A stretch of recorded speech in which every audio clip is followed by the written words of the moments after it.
बिस्मिल्लाहिर्रहमानिर्रहीम, अस्सलाम वालेकुम। मैं फैज़ान रिजवी हूँ और आप मेरे यूट्यूब चैनल देख रहे हैं। Battle for the capital will be long and bloody. 40 मील लंबा रूसी फौज का काफिला कीव यूक्रेन के दारुल हुकूमत की जानिब रवां दवां है और इस टेंशन को देखकर यूक्रेन के सदर व्लादिमीर ज़ेलेंस्की ने दो दुहाइयाँ, एक दुहाई तो उन्होंने की रूसी फौजियों से और दूसरी दुहाई अमेरिका और नेटो ममालिक से। दोनों दुहाइयाँ क्या हैं, उनका जवाब रूसी फौज की जानिब से और अमेरिका और नेटो ममालिक की जानिब से क्या आया। बातचीत का अमल जारी है और जारी रखने पर भी इत्तफाक किया गया, लेकिन उसके बावजूद ये टेंशन्स इतने हाई क्यों हैं। आलमी बरादरी की जानिब से, दुनिया भर की जानिब से क्या रद्द अमल सामने आ रहा है। आज जंग के छठे रोज़ की तफसीलात आपके सामने रखूंगा। उससे कबल मैं आपको बता दूं कि गुज़िश्ता रात दोनों ममालिक के जो वफूद हैं, जो ऑफिशियल्स हैं, उनकी मुलाकात हुई बेलारूस के बॉर्डर पर। 5 घंटे तक ये मुलाकात जारी रही। बहुत तवील डिस्कशन थी।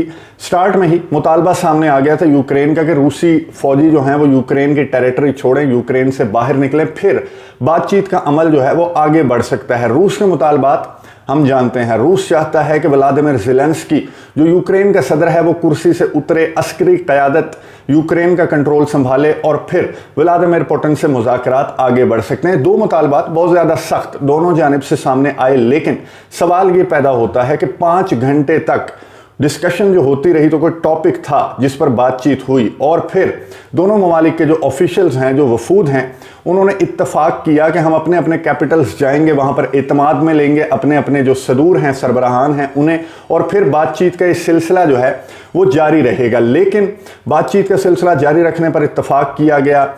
उस दौरान भी लड़ाई जारी रही। कीव के मकाम पर भी लड़ाई जारी रही। यूक्रेन की जो डिफेंस मिनिस्ट्री है उसकी जानिब से स्टेटमेंट सामने आती रही कि एक तरफ तो रशिया बात कर रहा है और दूसरी जानिब शेलिंग की जा रही है। रॉकेट हमलों का क्लेम भी यूक्रेन की जानिब से सामने आया कि रॉकेट हमला किया गया है कीव के मकाम पर, जो दूसरा बड़ा शहर है यूक्रेन का। और आज भी यही सिलसिला है कि एक सैटेलाइट इमेज जारी करती है एक निजी कंपनी अमेरिका की और वो ये दिखाती है कि 40 मील लंबा काफिला, 64 किलोमीटर तवील ये कतार है जो कि कीव यूक्रेन के दारुल हुकूमत की जानिब बढ़ रही है। रूस के सदर व्लादिमीर पुतिन चाहते हैं कि 1 और 2 मार्च यानी आज और कल के अंदर ये किस्सा कहानी तमाम की जाए और यूक्रेन के दारुल हुकूमत का जो कंट्रोल है वो संभाल लिया जाए। लेकिन एक्सपर्ट्स ये कह रहे हैं कि कैपिटल के लिए जो बैटल है, जो जंग है, वो बहुत ज़्यादा तवील और खूनी साबित होने वाली है, क्योंकि यूक्रेन बिल्कुल उन्होंने पोजीशन संभाल रखी है। यूक्रेन को तहाइफ भी नेटो ममालिक की जानिब से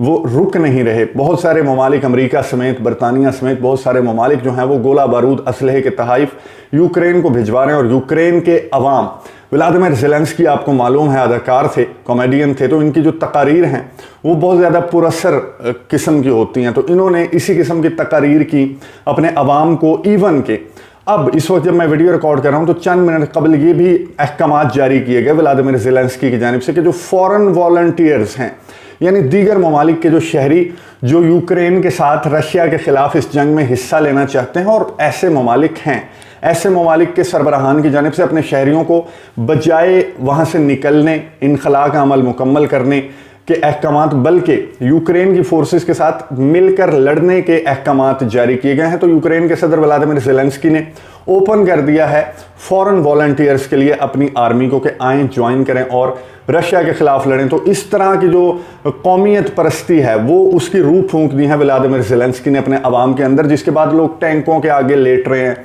इस किस्म की जो पथराव है ये वो मुकम्मल तौर पर इन्वॉल्व हैं यूक्रेन की मिलिट्री के साथ। रशियन जो अटैक है, रशिया का जो हमला है, उसे रोकने के लिए। साथ ही व्लादिमीर ज़ेलेंस्की ने क्या किया, गुज़िश्ता रोज़ डिफेंस मिनिस्ट्री की जानिब से, यूक्रेन की डिफेंस मिनिस्ट्री की जानिब से एक स्टेटमेंट जारी की जाती है। उन्होंने ये कहा, रूसी ट्रूप्स को, रूसी फौजियों को मुखातिब करते हुए ये कहा कि आप अगर हमारे खिलाफ नहीं लड़ना चाहते, जिसके एविडेंस बहुत से सामने आ रहे हैं। एक तो मैंने आपके साथ गुज़िश्ता वीडियो में शेयर किया कि जो यूक्रेन के जो सफ़ीर हैं, जो नुमाइंदे हैं, उन्होंने यूनाइटेड नेशंस जनरल असम्बली के प्लेटफॉर्म पर खड़े होकर एक टेक्स्ट पढ़कर सुनाया। एक व्हाट्सएप टेक्स्ट था एक रूसी फौजी का जो कि तरस खा रहा था यूक्रेनियंस पर, यूक्रेन के अवाम पर, कि हमें बताया नहीं गया था रूस की जानिब से कि ऑपरेशन इस किस्म का होगा और हम यहाँ पर आ गए और फिर ऑर्डर्स जारी किए गए कि कीव का कंट्रोल हासिल करना है। तो इस तरह के बहुत सारे जो मैसेजेस हैं वो सोशल मीडिया पर भी गर्दिश कर रहे हैं यूक्रेन की, और उसमें यह बताया जा रहा है कि रूसी फौजी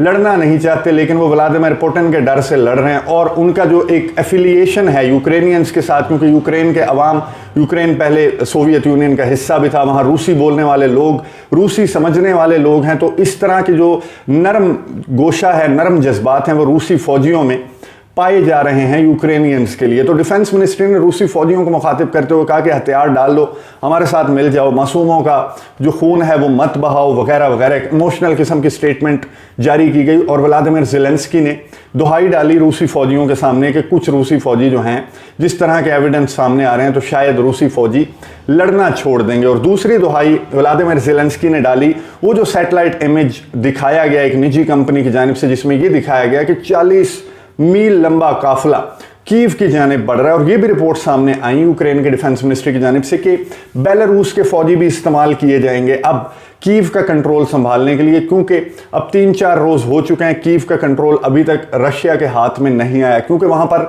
रेजिस्टेंस बहुत ज्यादा है, साइन बोर्ड्स हटा दिए गए हैं, पोजीशंस ले रखी हैं जो यूक्रेन की आर्मी है, अवाम उनके साथ हैं, फिर इमोशनली ब्लैकमेल भी कर रहे हैं वो रूसी फौजियों को, टैंक्स के आगे लेट जाते हैं, इस किस्म की हरकतें यूक्रेन की जानिब से की जा रही हैं। तो इसलिए इतना ज़्यादा आसान नहीं है कीव का कंट्रोल हासिल करना, जिसके लिए अब ये मीलों लंबा काफिला, 64 किलोमीटर लंबा जो तवील काफिला है, वो पहुंच रहा है कीव, आज शाम तक वो पहुंच जाएगा। तो व्लादिमीर ज़ेलेंस्की ने दूसरी दुहाई डाली अमेरिका और नेटो ममालिक के सामने। क्या कहा व्लादिमीर ज़ेलेंस्की ने? कहा कि आप जो फ्लाई जोन है वो बंद कर दें, यूक्रेन के लिए जो फ्लाई जोन है वो बंद कर दें। इसका मतलब ये होता है कि जो भी एयरक्राफ्ट्स हैं, जो मिलिट्री एयरक्राफ्ट्स हैं, लड़ाका तैयारे हैं, वो यूक्रेन की जो फ़िज़ाई हदूद हैं वो इस्तेमाल नहीं कर सकेंगे। वो एक फ्लाई जोन जो है वो बंद कर दिया जाएगा। और ये कर कौन सकता है? ये अमेरिका कर सकता है, ये नेटो ममालिक कुछ ऐसे हैं जो P5 के मेंबर हैं, जैसे फ्रांस है, बरतानिया है, अमेरिका सिंगल हैंडेडली भी कर सकता है अगर वो कांग्रेस से इजाज़त ले ले। लेकिन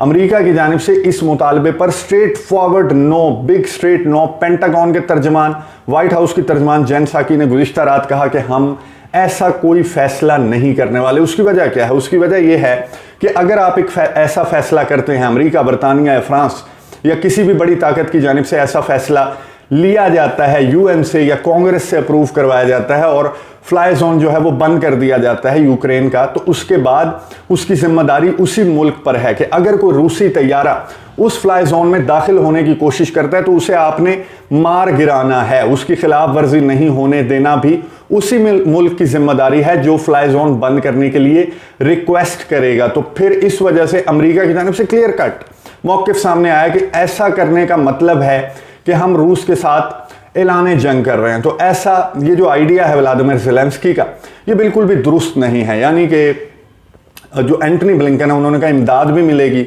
और जनाब सपोर्ट भी मिलेगी और आवाज़ भी उठाएंगे, ट्वीट्स भी करेंगे और सैंक्शंस भी आयद करेंगे, लेकिन डायरेक्टली इन्वॉल्व हमने नहीं होना रूस के साथ इस जंग के अंदर। बिग स्ट्रेट नो, ना सिर्फ अमेरिका की जानिब से, कुछ नेटो ममालिक की जानिब से भी, लेकिन बरतानिया के जो वज़ीर आज़म हैं बोरिस जॉनसन, वो बहुत ज़्यादा उछल कूद रहे हैं, तो उनकी जानिब से कोई इंतहाई इकदाम उठाना अभी तक तो खैर क्लियर नहीं है, लेकिन वो जिस तरह की छलांगें लगा रहे हैं तो उनकी जानिब से कोई इंतहाई इकदाम उठाया जा सकता है। फिलहाल सैंक्शंस, पाबंदियां आयद करना, जो रूस के बैंक्स हैं, रूस की कंपनीज हैं, उनके खिलाफ इस किस्म के इकदामात नेटो ममालिक और आलमी बरादरी, अमेरिका के इत्तेहादियों की जानिब से सामने आ रहे हैं। लेकिन जो मुतालबा व्लादिमीर ज़ेलेंस्की का है फ्लाई जोन से मुतल्लिक या फिर डायरेक्ट मिलिट्री भेजने से मुतल्लिक, उस पर बिग स्ट्रेट नो है अमेरिका और नेटो की जानिब से। अब यूएई पर भी तनकीद की जा रही है। यूएई वो मुल्क है जिसने अब्सटेन किए अपने वोट, जो यूनाइटेड नेशन सिक्योरिटी काउंसिल है वहाँ पर जो मजम्मती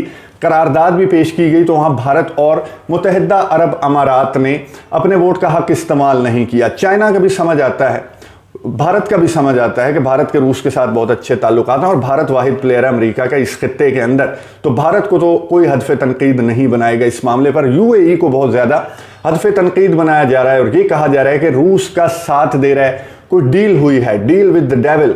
ये स्टेटमेंट्स जारी की जा रही हैं इंटरनेशनल मीडिया में कि मुत्तहिदा अरब अमारात की कोई डील हुई है रूस के साथ, जिसके बदले में रूस के हक में भी वोट नहीं दिया, रूस के खिलाफ भी वोट नहीं दिया और अब्सटेन किया यूएई ने अपना वोट 2 मरतबा। तो इस पर भी बहुत ज़्यादा बात की जा रही है। आने वाले चंद घंटे, चंद दिन, ये आज का दिन और कल का दिन, ये फैसला कौन होंगे, क्योंकि रूस फुल पावर के साथ। रूस ने अभी 70 से 80 हज़ार फौजी भेजे थे, लेकिन अब ये जो 40 मील लंबा काफिला कीव पहुंच रहा है, तो इसका मतलब है कि व्लादिमीर पुतिन 1 और 2 मार्च के अंदर इस मामले को वाइंड अप करना चाहते हैं, क्योंकि जितना ज़्यादा ये लंबा हुआ ये काम, तो फिर उतनी ज़्यादा मामलात ख़राब होंगे। जो नेटो ममालिक हैं, जो यूरोपियन यूनियन है, उनकी जानिब से कोई रेजिस्टेंस सामने आ सकती है, जो अभी तक दिखाई नहीं दे रही। खैर, इस मामले पर नज़र रखेंगे।